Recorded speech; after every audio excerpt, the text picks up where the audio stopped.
Shalom, selamat pagi Bapak Ibu Saudara yang dikasihi oleh Tuhan, puji Tuhan. Mari kita berdoa sebelum kita merenungkan firman Tuhan. Terima kasih Tuhan, selamat pagi, pagi yang indah, pagi yang cerah. Tuhan, Kau terus menaungi kehidupan kami, menjaga kami, memberkati kami. Terima kasih Bapak, terima kasih.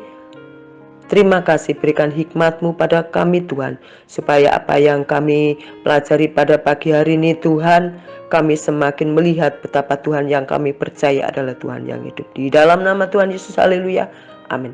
Puji Tuhan. Bapak Ibu Saudara sekalian dikasihi oleh Tuhan, pada pagi hari ini kita akan belajar dalam kesetiaan janda Sarfat. Dan bacaan kita pada pagi hari ini terambil di dalam kitab 1 Raja-Raja 17 ayat 7 sampai 16, tapi kita akan membaca ayat yang ke-15. Dan pada pagi hari ini saya akan memberikan judul, yaitu menyerahkan yang pasti untuk yang tidak pasti. Wow, judulnya ya Bapak Ibu. Puji Tuhan. Ayat 15 demikian bunyinya. Lalu pergilah perempuan itu dan berbuat seperti yang dikatakan Elia. Maka perempuan itu dan dia serta anaknya, perempuan itu mendapat makan beberapa waktu lamanya. Puji Tuhan. Bapak Ibu Saudara yang dikasihi oleh Tuhan, janda Sarfat ini merupakan janda miskin. Hanya memiliki segenggam tepung dan sedikit minyak dalam buli-bulinya. Ia dijadikan Allah sebagai sarana untuk memelihara kehidupan Nabi Elia. Setibanya Elia di Sarfat, ia meminta dua hal kepada sang janda, yaitu air dan sepotong roti. Air bukanlah menjadi masalah bagi janda Sarfat, namun merupakan hal yang sulit untuk dilakukan oleh si janda Sarfat itu ketika Elia meminta sepotong roti. Apa yang dimilikinya sangat tidak terbatas untuk dia dan juga anaknya. Disinilah dimulainya karya Tuhan yang ajaib dalam memelihara hambanya. Dan sekaligus Elia juga dipakai Tuhan untuk menjadi saluran pemeliharaan Tuhan atas kehidupan janda Sarfat tersebut. Bapak Ibu Saudara yang dikasihi oleh Tuhan, untuk membuat janda dan anaknya tetap hidup, ini hanya perlu memberikan segenggam makanan yang terakhir kepada abdi Allah itu Elia. Ia memberikan sesuatu yang pasti, yaitu segenggam tepung dan sedikit minyak. Karena setelah itu nggak tahu dia harus bagaimana. Dia mungkin harus meninggal karena tidak ada makanan lagi yang dimakan. Ya. Sementara wanita ini bertindak dan berharap dalam imannya dengan mempercayai firman yang disampaikan oleh Elia. Membuka tangannya dan memberikan apa yang tersisa padanya kepada abdi Allah itu. Bapak Ibu Saudara sekalian dikasihi oleh Tuhan, memberikan makan kepada Elia adalah awal dari pemberian Allah yang luar biasa kepada janda Sarfat ini. Ada sejumlah berkat yang diberikan oleh janda itu. Janda Sarfat ini menjadi alat untuk memelihara kehidupan Elia. Allah memberikan makanan kepada janda Sarfat ini dengan anaknya. Porsi makanan yang sangat kecil telah diberikan kembali kepada dia dan anak-anaknya, dalam anak laki-lakinya maksudnya, dalam takaran yang baik. Selanjutnya kita melihat bagaimana penyediaan lahiriah berupa makanan membuka kesempatan bagi janda Sarfat tersebut untuk menerima penyediaan rohani berupa pengenalan yang jelas akan Allah, dan tegas firman-Nya adalah ya dan amin.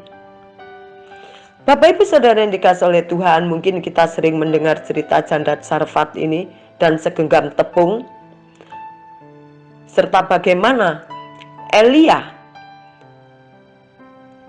datang kepada janda Sarfat meminta sesuatu yang membuat janda Sarfat harus melakukan hal yang sangat sulit, tetapi janda Sarfat mengambil keputusan yang benar. Menarik dari pelajaran ini dan yang kita petik dari kehidupan janda Sarfat adalah, pertama, ketaatan adalah refleksi iman kita kepada Tuhan. Ketaatan dan iman merupakan dua kata yang tidak dapat dipisahkan. Jika seorang mengaku beriman kepada Tuhan, maka ketaatan adalah buktinya. Seberapa besar ketaatan seseorang pada kehendak Tuhan, sebesar itu pula lah cerminan imannya kepada Tuhan. Yang kedua, ketaatan adalah Tuhan cara Tuhan memberikan berkat dan pemeliharaannya pada kita.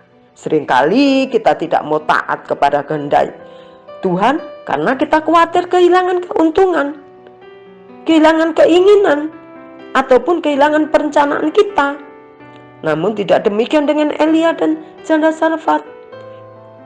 Elia taat kepada Tuhan, maka hidupnya terpelihara dari kelaparan. Janda Sarfat juga taat pada perkataan Elia, maka kebutuhannya dicukupkan oleh Tuhan. Semua ini terjadi karena Tuhan merencanakan. Bapak Ibu Saudara yang dikasihi oleh Tuhan, di dalam ayat yang ke-14 demikian firman-Nya, sebab beginilah firman Tuhan Allah Israel, tepung dalam tempayan ini tidak akan habis dan minyak dalam buli-buli itu pun tidak akan berkurang sampai pada waktu Tuhan memberikan hujan ke atas muka bumi. Wow, ya. Yang dilakukan janda Sarfat sungguh luar biasa. Beranikah kita untuk melangkah melepaskan yang pasti untuk yang tidak pasti? Tetapi kita percaya di dalam Tuhan kita bisa, karena Tuhan pemegang masa depan kita. Karena Tuhan yang sudah memelihara janda Sarfat, Tuhan yang sudah memelihara Elia, Tuhan pula yang akan berlaku sama, bertindak sama kepada Bapak Ibu Saudara sekalian, juga saya. Amin Bapak Ibu. Karena Tuhan tidak pernah berubah. Kasih-Nya, setia-Nya, kemurahan-Nya dari dahulu, sekarang hingga selamanya tidak pernah berubah. Oleh karena itu pada pagi hari ini, biarlah apa yang dilakukan janda Sarfat ini boleh membuat hati kita tergugah, terinspirasi, termotivasi untuk melakukan hal yang sama kepada Tuhan.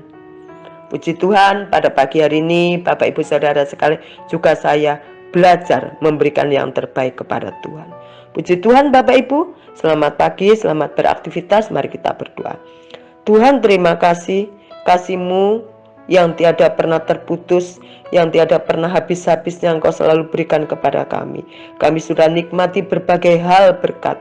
Biarlah kami mengucap syukur dan belajar setia, belajar taat seperti janda Sarfat, sehingga hidup kami boleh melihat hari-hari kami ada di tangan Tuhan yang penuh kuasa. Di dalam nama Tuhan Yesus, haleluya, amin. Selamat pagi, selamat beraktivitas, Tuhan Yesus memberkati, amin.